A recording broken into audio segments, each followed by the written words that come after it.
you want to add anything to his points, you're very welcome. We have 15 minutes for discussion. I actually have a question for you, Manjama. Yes, sir. I know that you mentioned really that everything we do in life is choices. And most of the time when people are not around or people are around, there are those choices that we would like to make, but then we have these other naysayers around us or the people that influence us in our life to guide us or steer us toward the wrong direction. What are some of the things that you will suggest that we can do to follow the right path? Well, I don't know if I can give you anything like completely definite that this is the only one thing, but sure enough I can share my own experience. And all of it will come back to the beginning. It is for you to know what you want. Because if you just go to the store and you want a watch, well, you can come back with a watch. But what watch? But if you know that you want Guess, that's your brand name that you want, if you leave the house with that in mind, that this is the particular watch that I want, if you go there, the salesperson is trying to give you anything else, you would say, no, that's not what I want. I want Guess. So I think really the start is absolutely very important. Because if you don't, people can change your mind very easily. Anytime a naysayer says something to you and it affects you, it's because you do not have mental toughness. And mental toughness is really knowing that this is what I want. I have a very burning desire to get it, and I am going to take action, not stopping until I get there, no matter what people say. Because there will always be in life people who will try to sabotage your success. You will see it all the time. I was talking to Sun Khadim the other day and I told him, when everybody agrees with you, many people are cheating you.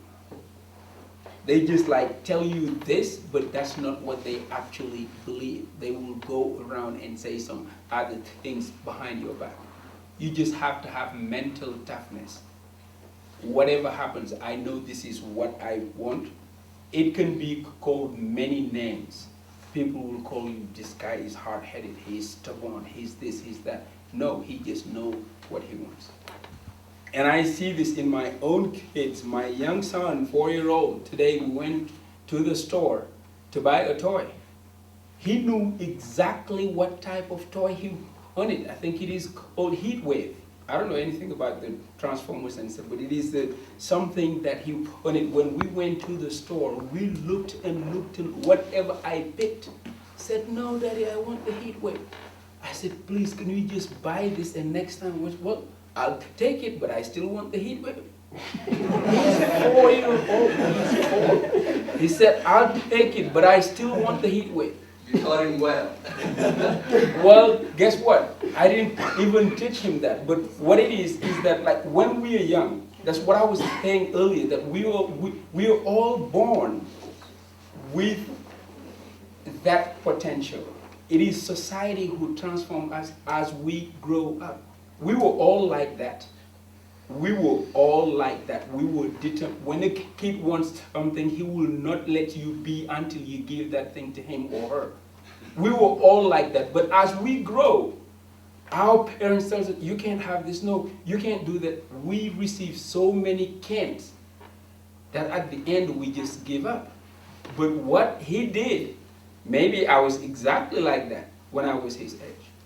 And like until today, if I want to buy a car, I can spend like 6 months learning everything I could know about that car. And if I go out to the dealership, nobody can stop me. You can say whatever you want. Oh, we have this deal. I said, this is what I want. This is what I want. Because you can be a very good salesman. But if I decide to get something, you can't sell me out of it. So I don't know if I answered the question, but Yeah, that was good enough. You let me know. Yeah. I have another question, but I want to add something to Mhm. what you said to one of your points, is Mhm. passion. Mhm. Because I learned from that. When I first, there's a job that I used to do. I have big opportunities, got into the leadership program. They invest a lot of money into me just to become a leader in that company. But it wasn't something that I want to do. And I see my job, and we discuss something that I like to do. For me, having that passion, before I take the action, I went to someone who knows who can advise me so that I can be in the right path. So passion is good, but make sure that when you take your action, go see people who can help you to guide you through the right path. And that's what I did, and that's what I want to tell you, that passion is good, action is good, but make sure you have a mentor. Thank you. thank you, Dumbo. Beautiful. Any other questions? Yes, ma'am. Morris Reed thinks mine is not a question. No, actually, we Oh, sorry. Yes, ma'am. I didn't say yes, sir. I was in my brain. I know. We'll get to you. Come on. I'm in my brain, you know. Bring it on. So when you were explaining, you said that sometimes your relative will tell you that you can't do something because they don't want you to succeed, because they don't want you to go away from them. But sometimes couldn't it be because they don't want you to fail, to come back to them, because they wouldn't want to face you? So. I think it's a very good point, but honestly, I believe it is, you can take it any way you want it. But like for me, what I said earlier, because you mentioned that they don't want you to fail and come back to them. Well, my take on that is failure is the very important ingredient in any success recipe. Because unless you fail enough, you will not know how to do something. Remember riding a bicycle? How many times do you have to fall down? You just have to get back on and keep on going until you get there. So you're absolutely right. It's not always that your parents, and maybe I was even wrong in putting it that way. I do not mean it a bad way that your relatives do not want you to succeed. Most of the time they do, but they are not you. If you love something powerful enough, nobody can understand what you have inside you. So the advice that they can give you most of the time may not be in line with what you want to do. I mean, your mom, your dad, they of course want you to succeed. That's not what I mean by relatives. Like relatives can be an aunt, auntie for, I don't know, like some people you live with for a long time, or even like 10 generation cousins or things like that. Sometimes you live with them, but they keep an eye on you. They know that you have a very good chance of becoming somebody. Well, if I was your long cousin over there, I would not want you to be a big shot and just leave me there. I would like to come with you or do everything I can to drag you and stay with me. That's what I meant. But it was not anything negative that actually your parents will try to keep you down. I do not believe that at all. What I believe in is they might just not understand the drive in you to do certain things that you do. So you can respectfully disagree with them and stay the course. But believe me, failure is not a bad thing at all. It is not a bad thing, because through failure will always sprout many lessons that if you learn from them, you can be a stronger person to succeed. Fair enough? Yeah. Thank you, ma'am. So, Yeah, I think I want to add to something that you're saying. mhm. And that's a good question that you had. I forgot your name. But here's the thing. I think you have to develop some skills. Like Majama was saying, you first have to know what you want. That's the first thing. That's very difficult. It may take you years and years and years and years and years. And then when you get to that point, sometimes when you share that with people, a lot of times it's not because they don't want you, as Majama was saying, they don't want you to succeed, or some of them might actually not want you. But the bigger problem is that these people that you're talking to have never done what you're trying to do. So they have no idea what to tell you. They cannot advise you. So you're actually going to, it's like you want to become a banker and you're talking to somebody that owns a bakery. And of course, what are they going to tell you? Oh, no, don't take people's money. Oh my God, they're going to freak out. So, and if you don't have the skills, Very good point. if you don't have the skills to recognize that, you know what, this is the wrong person that I'm talking to, you might take it in a negative way that, oh, this person doesn't want me to succeed, or maybe I shouldn't do that, and you might be discouraged. So that's one thing that I wanted to add. But with Majama, what I wanted to ask you is that, as a point of reference, he always goes to you. He has already identified you as someone that he can always go to and open up to. I think what a lot of youth have a problem with is identifying those individuals, okay? And most importantly, when you identify this individual, like, how can you tell if this individual, which is our topic of discussion later on, but how can you tell if that's a good relationship for you to pursue? How can you tell that, this is going to be a win-win situation for you? It's going to be very beneficial for you, because sometimes people can just give you advice of, oh yeah, you know what I mean? Like just, yeah, but they don't actually add value to you, And if they're not adding value to you, even though they were receptive and they were positive, but if they're not really adding value to you, then, you're not benefiting anything. So how can you identify those individuals, and how can you go about to build those powerful relationships who are going to become your mentors at the end of the day? I think your question is two-dimensional. I think first, what you are asking is, how do you identify? And I think, in my humble opinion, it is to ask. Because if you do not ask, the answer is always no. You have to be willing to open up to people, to ask them for what you want. The answer can be no, it can be yes, but definitely if you do not ask, it's a no. Okay. I very much like the term you use, that how it is going to be a win-win situation.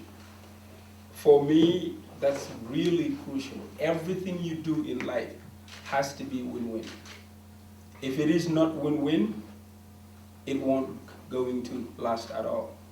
So let's say, for the people here, I think they do have a very good starting point, because they're hanging out with people that want the same thing.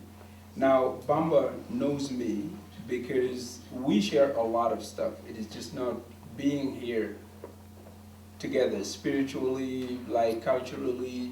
He's my brother. So that's not a point at all.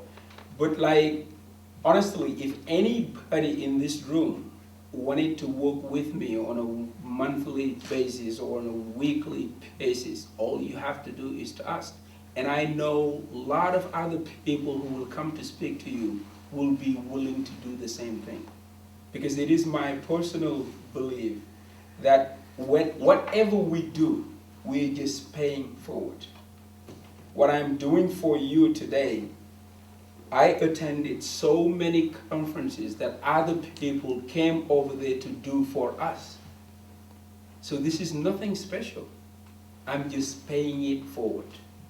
We cannot build ourselves alone. That's why I have a problem with the term self-made. You will always hear it. He's a self-made man. And my thing is, starting from what point? Because when you were born, people around you were actually making you. Sorry about the term, maybe not even meant, but just helping you become who you are. So there will always be a certain point, maybe that you think nobody is doing anything for me now. Oh, I decided I'm a self-made man. I just do not believe that. Whatever you do, the most successful people still rely on a team to get things done. Because this gathering, no matter how small or how big it is, it was a team effort to make it happen. What I said earlier, that the only difference between the person you are today and the person you will be 5 years from now is the books you read and the people you hang out with. So if you were hanging out with the right people, identifying somebody that can mentor you will not be a problem. Because I always say, and I think the direct answer to the question is, always look for somebody who's been there and done that.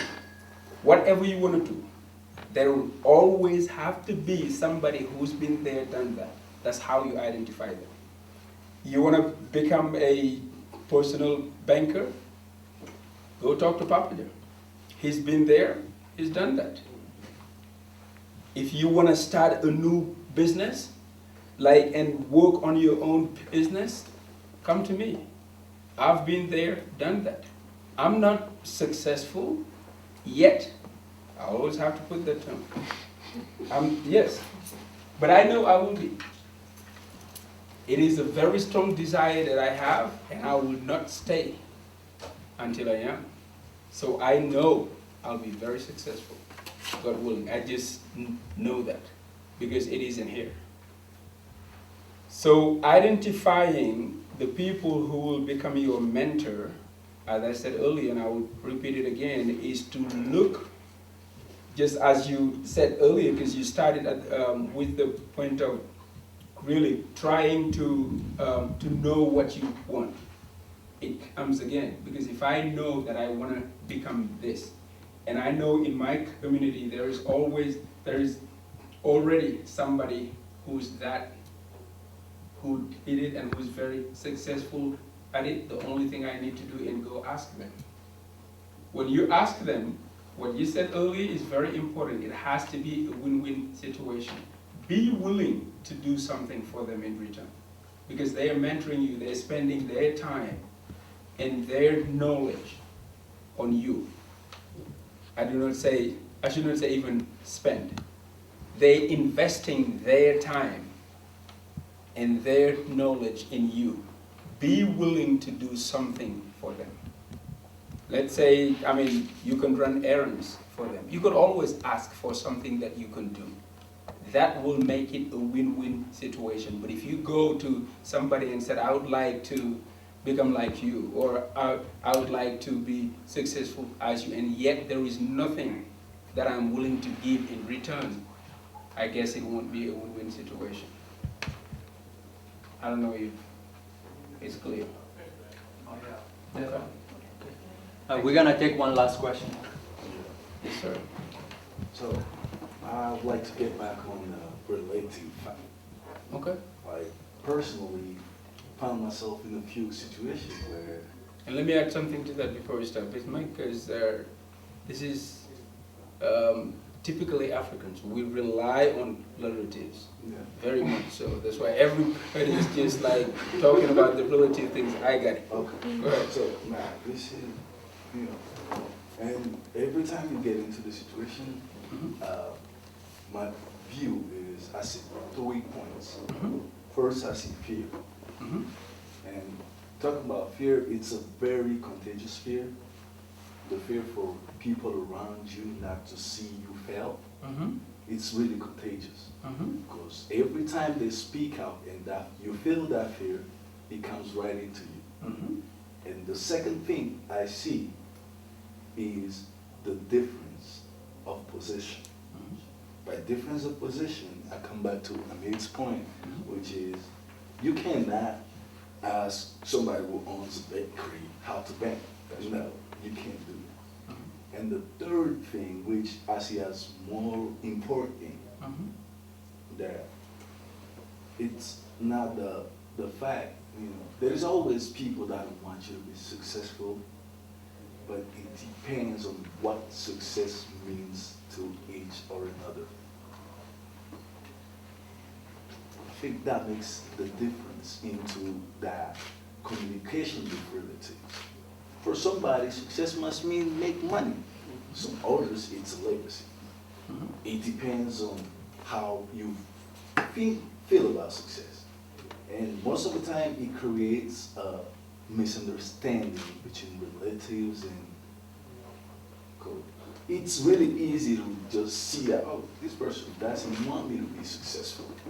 But the success you're looking for is not what he knows as success. So he might not want you, the person would not want you to do that because he doesn't see that as success.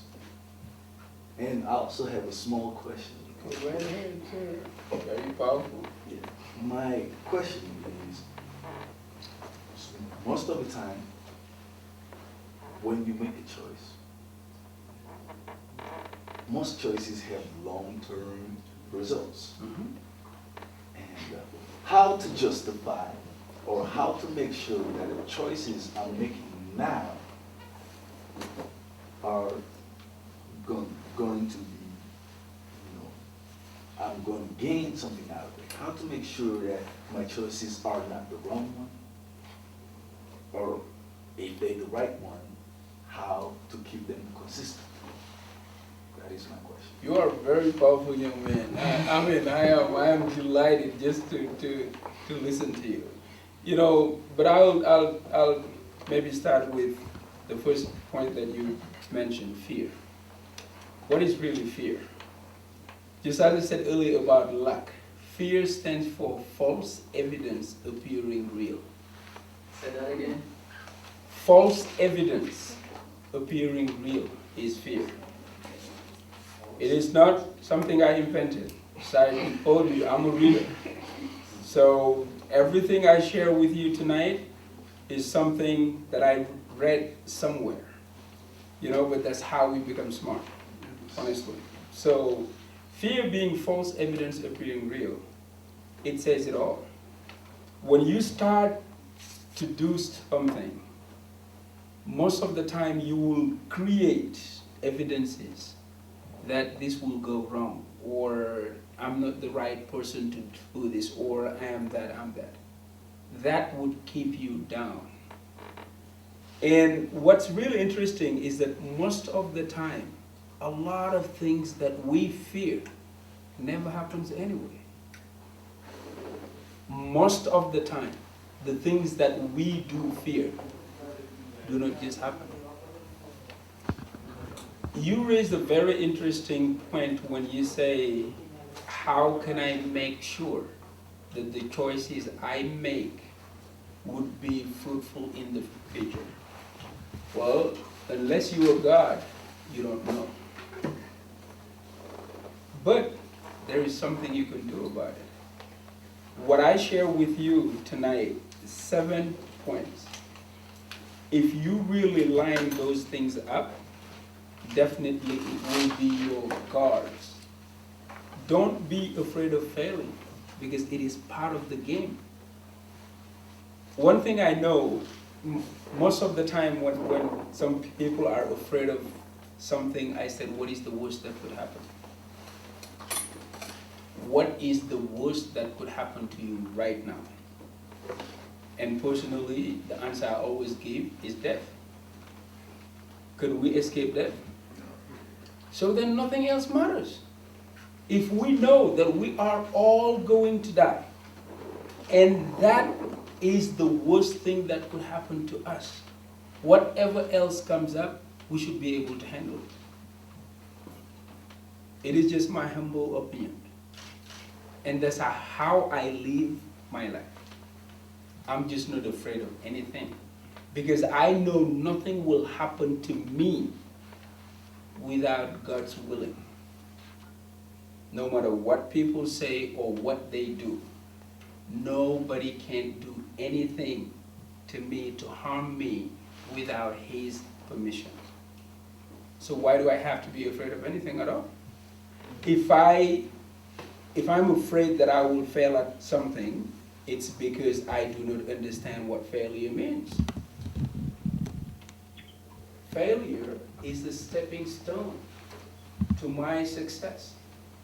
So instead of fearing it or being like, or worry about it, I welcome it.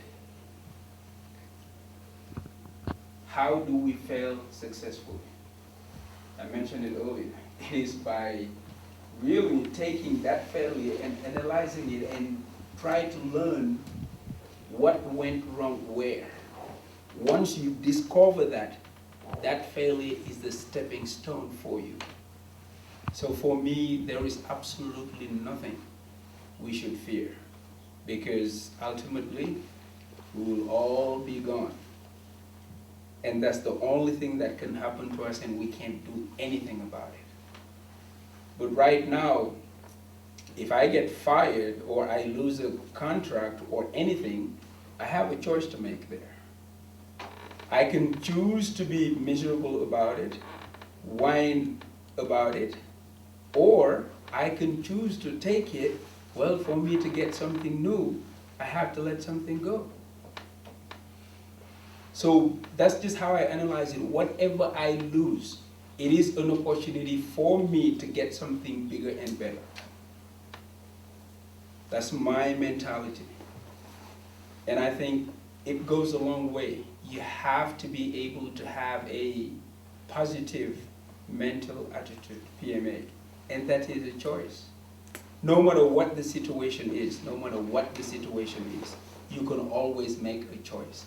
If you're driving a car, you're in traffic, and one guy just yell at you or give you the finger, you can choose to let it go and say, hey, this guy has a problem. I don't. Maybe he's having a bad day. Or you can choose to respond in kind and be just like him. He will ruin your day. So that's what I meant by making choices. Now, what you're asking, if like, how do I really make sure that the choices that I make now, in long term, they will give me this, is by making them carefully. Choice to stop drinking. You know, that's not hard.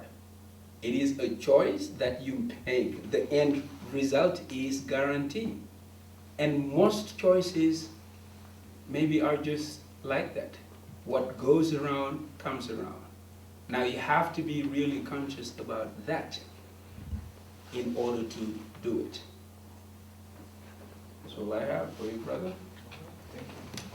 I just wanted to ask Dude, you something. said the last Sorry. question, man. You basically. Yeah, I'm just like trying to make sure that I get it right, because Mhm. what he was saying about the choices. Mm-hmm. So don't you think that, like, if you really know where you want to go, Mm-hmm. like what you said in the beginning, decide, if you really know where you want to go, Mm-hmm.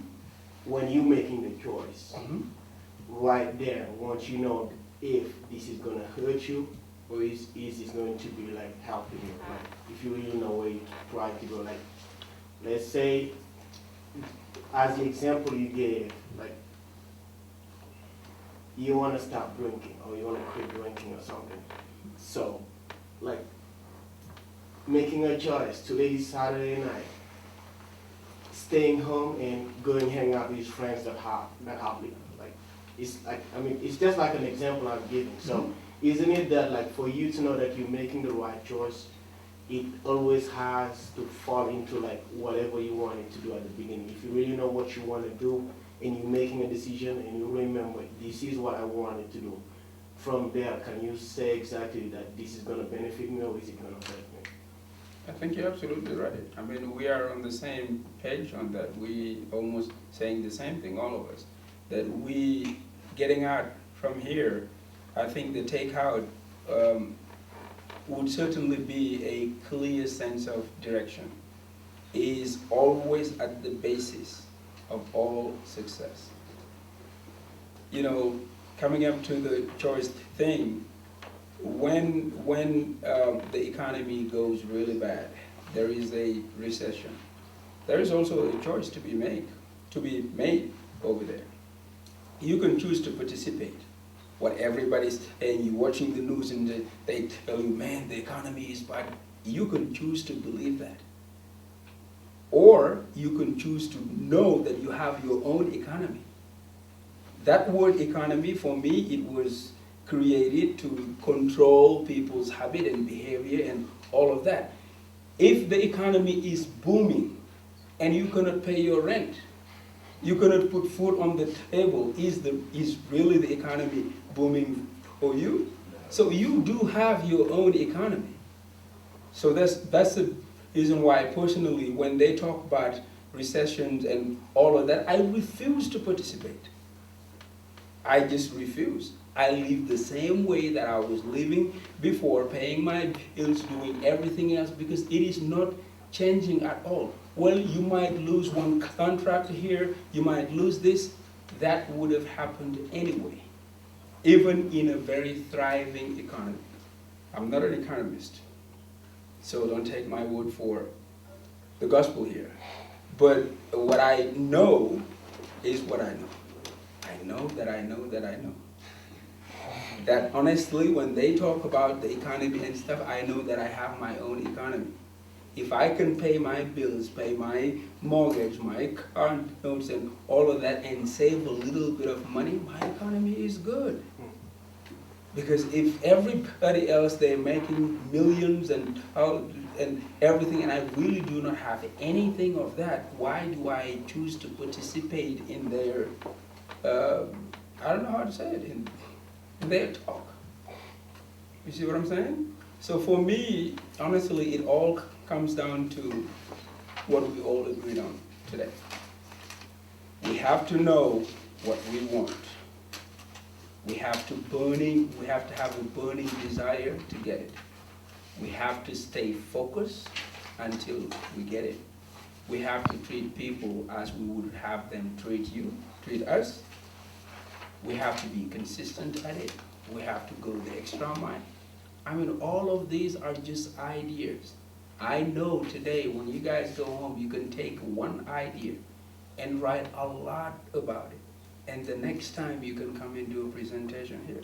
You know, I don't want to turn this into a book club, but everything I do, I would ask people to read.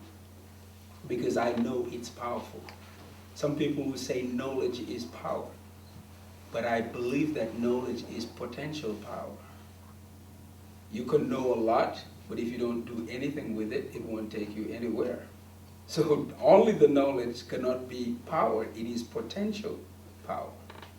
But if you read, at least you are preparing yourself. This gentleman right here, you can speak anywhere. You have the voice. I don't know, man, I just like it. I like you too. Got one chest right there. Man, that's why. If we do United States of Africa, man, I'll vote for you. Thank you for the vote. We're on the way. This is the starting point. We on the way. Good work. That's what.